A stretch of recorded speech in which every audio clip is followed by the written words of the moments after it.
Morning எந்திரிக்கும் போது ஒரு ஹாப்பி நியூஸோட தான் எந்திரிச்சோம். என்னன்னா நம்ம மாடு கண்ணு போட்டிருக்கு. அதுவும் கெடாரி கண்ணுங்க.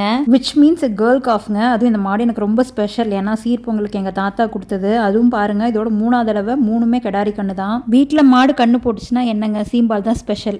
காலையிலேயே அத்தை வந்து உப்பு போட்டு சிம்பிளாக பண்ணியிருந்தாங்க. அதை டேஸ்ட் பண்ணிட்டு மீதி இருக்க பாலை வந்து அம்மாவுக்கு பேக் பண்ணிட்டு சமைக்க ஸ்டார்ட் பண்ணிட்டேன். ரைஸ் அண்ட் சப்பாத்தி ரெண்டுக்குமே ஆகிற மாதிரி சுண்டல் அண்ட் சொரக்காய் வச்சு தான் ஒரு குழம்பு ரெடி பண்ணியிருந்தேன். இது வந்து தாளிக்கும் போது வரமிளகாய்க்கு பதிலாக பச்சை மிளகா போட்டு காய் சேர்த்து எப்பயும் போல் குழம்பு மிளகாய் தூள் சுண்டல் எல்லாத்தையும் சேர்த்து கொதிக்க விட்டுருங்க. தென் 80% குக் ஆனதுக்கப்புறம் 2 டொமேட்டோ தென் தேங்காய் துருவல் சேர்த்து குக் பண்ணி எடுத்துக்கலாம். தேங்காய் துருவல் சேர்த்து குக் பண்ணணும்னு அவசியம் இல்லை. பட் நான் ஆஃபீஸ்க்கு கொடுத்து விடுறனால குக் பண்ணிக்கிட்டேன். இந்த குழம்பு வந்து டயட்டில் இருக்கவங்களுக்கு ரொம்ப யூஸ்ஃபுல்லாக இருக்கும். ஏன்னா அதில் ஃபைபர் அண்ட் ப்ரோட்டீன் ரெண்டுமே ஈக்குவலாக இருக்கும். ஸோ கண்டிப்பாக ட்ரை பண்ணி பாருங்கள். தென் குழம்பு ரெடி பண்ணிக்கிட்டே சைட் பை சைட் சப்பாத்தியும் தேய்ச்சி அதையும் சுட்டு எடுத்துக்கிட்டேன்.